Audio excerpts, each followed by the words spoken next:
Hey folks, it's Gregory here with Old Europe Antique Home Furnishings. Today I want to talk to you about an iron chest. And for those of you who like to lift weights, you immediately think of, what else? Medicine pins, right? That's what you were thinking about, medicine pins. Some of these bad boys right here, made in the early 20th century, do a few presses. The next thing you know, you have an iron chest.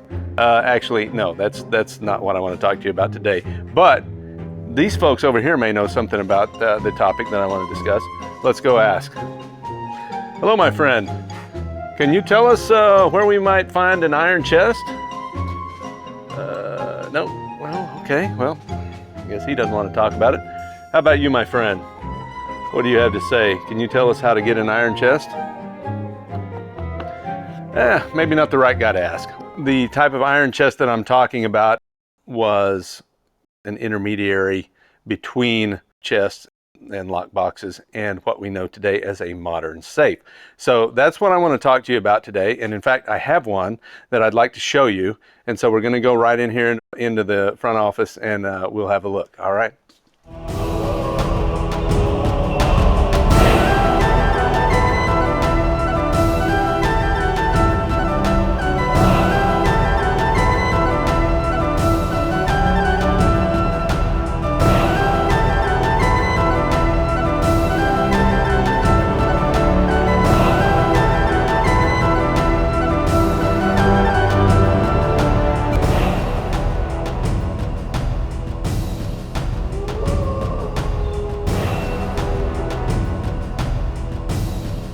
All right, let's head on into the main office here and I will show you the iron chest.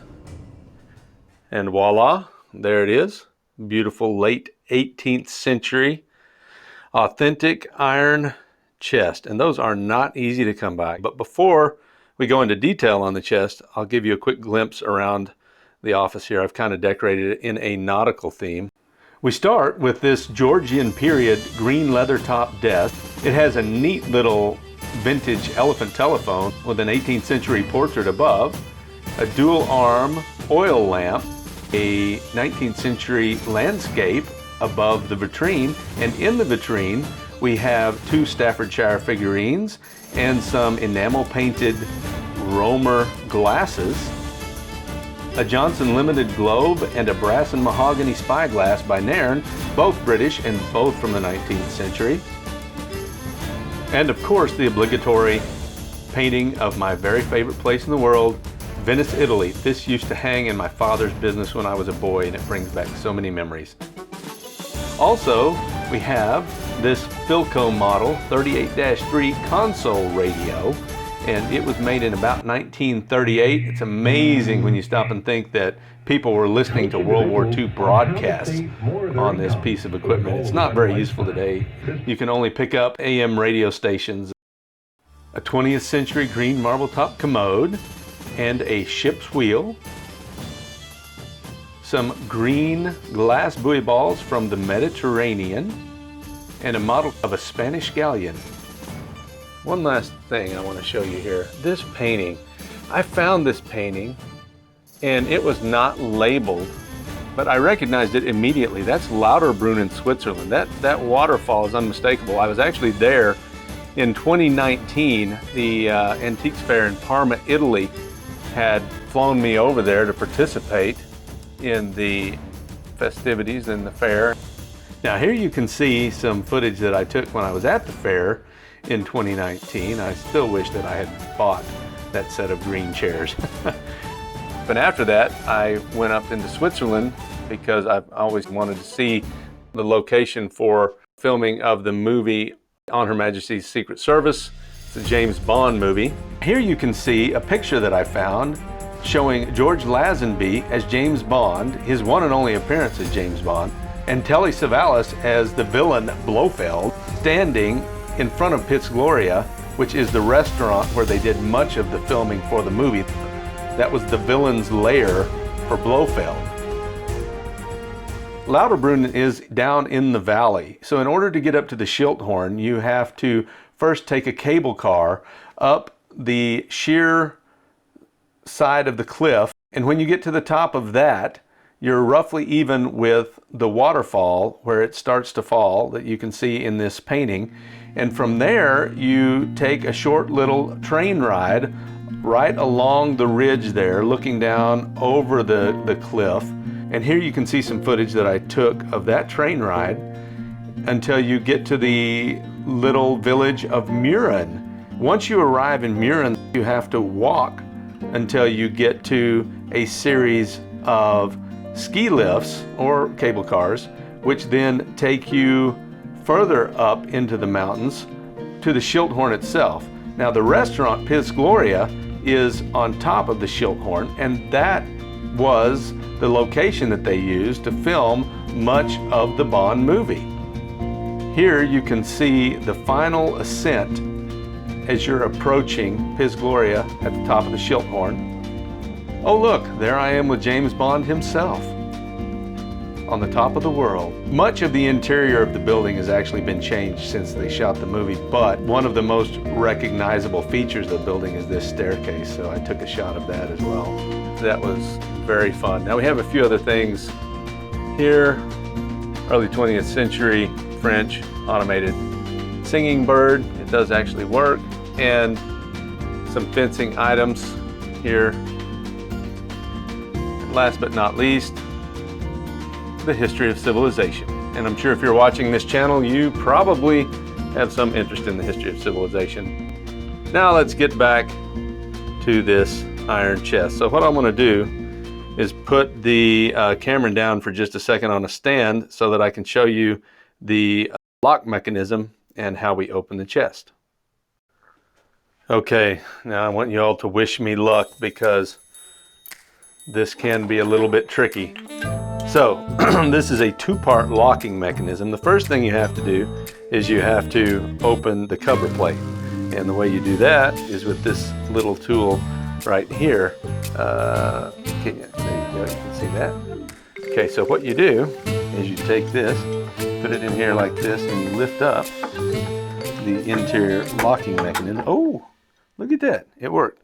Now, you have to do the same thing down here. This is the one that can be a little bit tricky sometimes.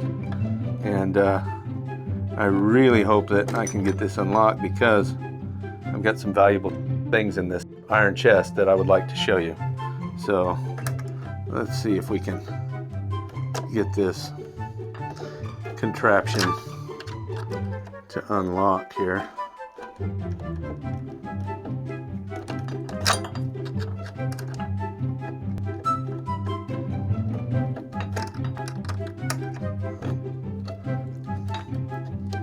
Look at that. It worked. Now, the next step, as you can probably imagine, is to take this key and put it in here. And you give it a pull. And that's how you unlock the iron chest. The chest has a single shelf up top, as you can see. And then down below, it actually has a lift-up compartment. That's the entire bottom of the half safe. So you lift that up, and you can actually, there's a key that comes with it, you can actually lock that as well. So that's what the inside looks like. Keep in mind that this is not technically a safe, as it was not designed specifically to protect the contents from fire. Now, it might have done a fairly good job at defending against thievery, but the ability to produce safes that were fire resistant wasn't widely available until the 1830s or 1840s when the Industrial Revolution made that possible. In fact, the patent for the first modern style safe was filed around 1835. So iron chests like this one were really part of the transition in the late 18th and early 19th century from previously used lock boxes and chests to what we would recognize today as modern safes. Now that we've taken a look at how to get into the safe, I mentioned I was going to show you some things that we have inside. So let's do that now. Let's have a look. The first thing I want to show you is this. It's a watercolor painting, and we have the initials WSC. Who could that be? It's mid-20th century. Very, very famous painter of this painting. So think about that for a second and we'll come back to it. What else do we have? What other treasures? Now, here you have an antique bottle of salve, I guess you would call it. I'm not actually sure what it is. I've never opened this. Maybe on one of the videos I will actually open it, but this came from the Carpathia. Now, hopefully some of you will recognize that name. That is the first ship to respond to the Titanic's distress calls. And I think it took them 4 or 5 hours to get there, and they were able to rescue quite a few people. So it's fortunate that they did get there in time. This bottle was recovered from the wreck of the Carpathia. It went down in 1918 in World War I by torpedo. It was torpedoed by the Germans. It took 3 torpedoes, actually. I think it was the 3rd one that finally did the real damage. But when they excavated that shipwreck, they were able to bring up this bottle, and it's pretty fascinating that laid down there on the seafloor with the ship for all those decades. But give you a little closer look at that. We'll set that aside and see what else is in the safe. I have an entire set of these. These are the works of Aristotle, printed in Venice, Italy in 1576. Nice set. Vellum covers, as you can see. Those go back in the safe.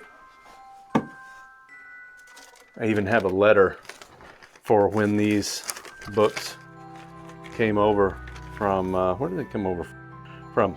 Österreich National Bibliothek. So that would be the Austrian National Library, I suppose. And there's a letter here with it. Sehr gut, Miss Carter. Soweit sich dies aus Ihren angeben. My German is terrible, so I'm not going to try to read that. But these came from Vienna, Wien, 9 June 1956. So that's the 9th of June in 1956. See that from Vienna? And that's the letter that came with those books. So we'll put that back inside and see what else we have in here. Oh, this kind of goes with the bottle that I showed you earlier from the Carpathia. This is a piece of coal from the Titanic wreckage that they brought up. Just a little conversation piece. Let's see, what else do we have here? Certificate of authenticity for this boat is on the desk, and I'll post a picture of it now. It says here that the hull took 76 hours, the details took 49 hours, the paint and polish took 20 hours, and the mast and rigging and sails took 29 hours. Now, this is not an antique. It is a model of the Soleil Royal, the Royal Sun. It was a French 104-gun ship of the line, flagship of Admiral Turvey. She was built in Brest between 1668 and 1670 by engineer Laurent Ubach, was launched in 1669 and stayed unused in Brest Harbor for years. She was recommissioned with 112 guns and 1,200 men when the 9 Years' War broke out in 1688 as the flagship of the Escadre du Ponant, Squadron of the Ponant. She was said to be a good sailing ship, and her decorations were amongst the most beautiful and elaborate of all Baroque flagships. The emblem of the sun had been chosen by Louis XIV as his personal symbol. The Sun King, Louis XIV.